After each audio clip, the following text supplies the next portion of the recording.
Bismillahirrahmanirrahim. Assalamualaikum warahmatullahi wabarakatuh. Perkenalkan, nama saya Muhammad Naik Imani dari kelas IPA B dengan NIM 2071933. Saya dari kelompok 7 akan mendapat tugas dari Bapak atas disuruh memilih salah satu makalah, yaitu saya memilih makalah dengan berjudul pengertian belajar atau belajar. Di sini lanjut saya akan mempresentasikan, yaitu pertama pengertian belajar. Menurut pengertian secara psikologis, belajar merupakan suatu proses perubahan, yaitu perubahan tingkah laku sebagai hasil dan interaksi dengan lingkungan dalam memenuhi kebutuhan hidupnya. Jadi proses belajar secara psikologis itu adalah perubahan tingkah laku secara psikologis. Selanjutnya, belajar merupakan suatu proses usaha yang dilakukan seseorang untuk memperoleh suatu perubahan tingkah laku. Jadi ketika seorang belajar, itu akan berubah suatu tingkah laku tersebut jika pembelajaran itu berhasil. Selanjutnya, belajar itu memiliki pengertian juga memperoleh pengetahuan atau menguasai pengetahuan. Jadi sumber pengetahuan kita itu adalah belajar, yang menerapkan atau melalui itu pengalaman, mengingat, menguasai pengalaman dan mendapat informasi atau menentukan dengan tersebut. Selanjutnya, sub yang kedua yaitu proses-proses dalam belajar. Proses-proses dalam belajar itu mempunyai fase-fase terpenting. Dari yang pertama yaitu fase penerimaan, yaitu pembelajaran dari memperoleh rangsangan untuk belajar. Langkah-langkah dalam fase ini yaitu timbulnya perhatian, kemudian penerimaan, dan yang terakhir adalah pencatatan. Jadi fase yang pertama ini ada 3 aspek atau 3 runtutan yang meliputi pencatatan. Jadi seorang murid itu mencatat apa yang disampaikan oleh guru. Kemudian penerimaan. Penerimaan di sini seorang siswa atau murid itu menerima ilmu atau pengetahuan dari seorang guru, dan yang kemudian yang terakhir itu mencatatnya. Jadi apa yang dicatat itu adalah apa yang disampaikan oleh guru. Yang kedua, fase penguasaan, itu fase yang mana belajar atau pembelajaran itu pada individu akan berdampak pada perilakunya, atau orang yang sudah belajar akan muncul perubahan tingkah laku. Jadi ketika seorang menguasai apa yang sudah dikuasai, itu perubahan tersebut akan merubah tingkah laku orang tersebut. Jika seorang tersebut itu berhasil dalam melakukan pembelajaran tersebut. Yang ketiga yaitu fase pengendapan.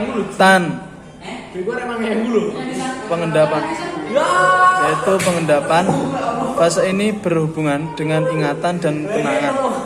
Materi yang sudah dimiliki akan disimpan agar tidak cepat hilang, sehingga digunakan bila diperlukan. Fase pengendapan ini berarti sebuah kenangan yang dulu yang digunakan untuk sekarang. Misalnya pembelajaran yang menguasai kosakata. Jadi dulu kita pernah melakukan kosakata, melakukan perbaikan, maka itu yang dinamakan, yang selalu kita ingat, itu yang dinamakan sebuah pengendapan. Yang keempat yaitu fase pengungkapan kembali. Fase ini disebut dengan menggunakan konsep yang telah dipelajari, yang dimiliki, yang disimpan untuk memecahkan masalah. Ketika kita mempunyai masalah, ketika kita mempunyai problem, jadi pengungkapannya itu seperti apa? Pengungkapannya seperti kembali seperti apa? Kita harus menyesuaikan itu bagaimana. Apakah kita ke jalur yang baik dan apakah kita yang jalur ke buruk. Yang ketiga yaitu teori-teori belajar. Teori belajar di sini ada beberapa aspek atau beberapa teori. Ini teori belajar yang pertama yaitu behavioristik. Yaitu setelah sebuah teori tentang perubahan tingkah laku sebagai hasil dan pengalaman yang dicetuskan oleh murid tersebut. Belajar merupakan akibat dari adanya interaksi antar stimulus dan respon. Nah, di sini poin utamanya yaitu stimulus dan respon. Jadi seorang guru memberikan stimulus kepada muridnya dan seorang murid itu merespon baik dengan apa yang disampaikan guru. Yang kedua, teori belajar kognitif. Di sini teori belajar kognitif ini lebih menekankan kepada proses belajar daripada hasil belajar. Tolak ukur seorang murid itu diukur secara kognitif dengan cara proses, bukan hasil belajar tersebut. Yang ketiga, teori belajar konstruktivistik. Saya ulangi, yaitu teori belajar konstruktivistik. Di sini menurut pandangan tersebut, belajar merupakan suatu proses pembentukan atau proses pengetahuan yang di sini harus dilakukan oleh si pelajar tersebut. Yang mana pada hakikatnya kendala belajar sepenuhnya ada pada siswa. Jadi sudut pandang siswa itu harus diterapkan. Apakah si siswa itu mengerjakan atau tidak? Di sini ada kemampuan yang harus dikaitkan dengan teori belajar konstruktivistik. Jadi keaktifan seorang murid seperti itu. Yang selanjutnya keempat, teori belajar humanistik. Di sini menurut teori tersebut proses belajar harus dimulai dan ditujukan untuk kepentingan memanusiakan manusia itu sendiri. Maksudnya bagaimana? Oleh manusia. Jadi ketika kita belajar, ketika kita secara logis bagaimana pemikiran manusia itu harus dipahami. Teori humanistik ini sangat mementingkan isi yang dipelajari daripada proses belajar itu sendiri. Di sini lebih condong kepada humanis, kepada apa yang dipelajari, bukan belajar itu sendiri. Maksudnya banyak tentang konsep-konsep pendidikan itu bagaimana penerapannya seperti itu. Teori belajar sibernetik, yaitu teori belajar yang paling sangat baru di era sekarang. Teori ini belakangan sejalan dengan pengembangan ilmu atau informasi. Menurut teori ini, belajar adalah pengolahan informasi. Teori ini memiliki kesamaan dengan teori kognitif.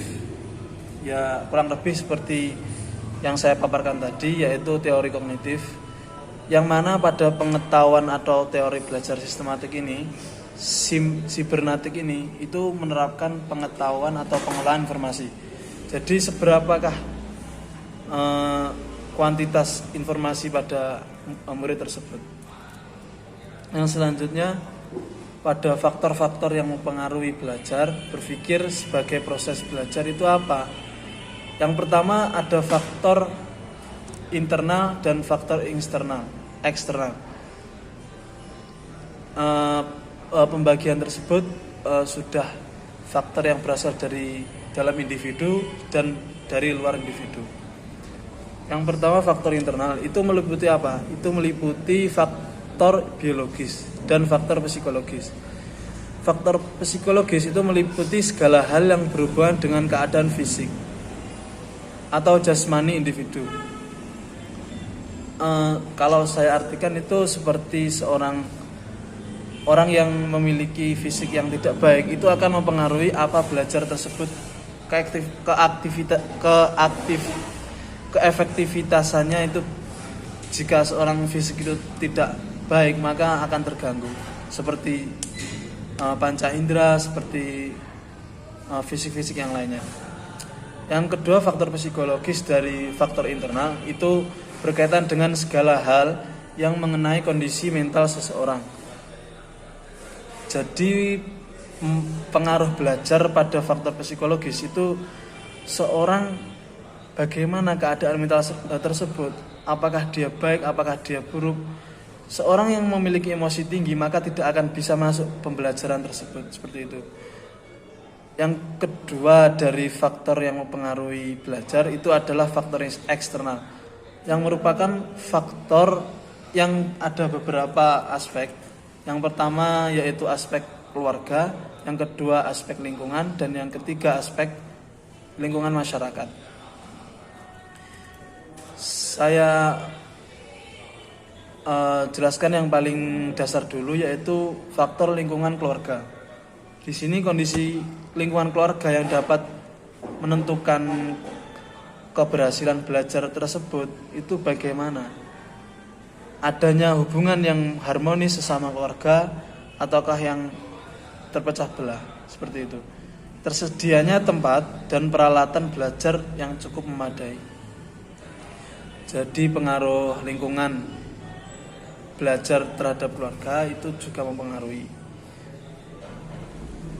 Jika kita bertengkar dengan kakak, bertengkar dengan adik, maka bisa-bisa kita terpengaruhi dan terbawa emosi, dan kemudian akan tidak efektifnya pembelajaran kita. Yang kedua yaitu fase lingkungan. Fase lingkungan sekolah maksudnya itu kondisi lingkungan sekolah yang dapat mempengaruhi kondisi belajar, di antaranya adalah adanya guru yang baik dalam jumlah yang cukup. Di sini sudut pandangnya seorang guru itu bagaimana caranya agar seorang murid itu memperhatikan, bagaimana seorang murid itu dibimbing dengan baik itu berada di lingkungan sekolah. Yang mana jika salah kedua pihak itu tidak ada yang sejalan, maka tidak akan berhasil pembelajaran tersebut. Yang ketiga yaitu faktor lingkungan yang berada di masyarakat, itu tempat tertentu yang dapat menunjang keberhasilan belajar, diantaranya adalah adanya lembaga-lembaga pendidikan. Jika seorang murid dari kecil sudah diberi pendidikan lembaga seperti Madinah, seperti TPA, TPQ, maka akan terbentuk, akan terlatih tersendiri jika dia kembali ke pembelajaran yang sebelumnya tadi. Yang mana berpikir adalah suatu keaktifan pribadi manusia yang mengakibatkan penemuan yang terarah pada suatu tujuan yang diasumsikan sebagai proses kognitif, yaitu suatu aktivitas mental yang lebih menekankan pada pemecahan masalah dan penalaran untuk memperoleh pengetahuan. Jadi berpikir sendiri itu adalah suatu proses agar kita itu mendapat informasi, pengetahuan, yang pengetahuan tersebut itu mestinya yang terarah dan suatu tujuan yang disampaikan itu adalah terstruktur, seperti itu. Mungkin cukup sekian presentasi dari kami kelompok 7. Ada kurang lebihnya saya mohon maaf. Assalamualaikum warahmatullahi wabarakatuh.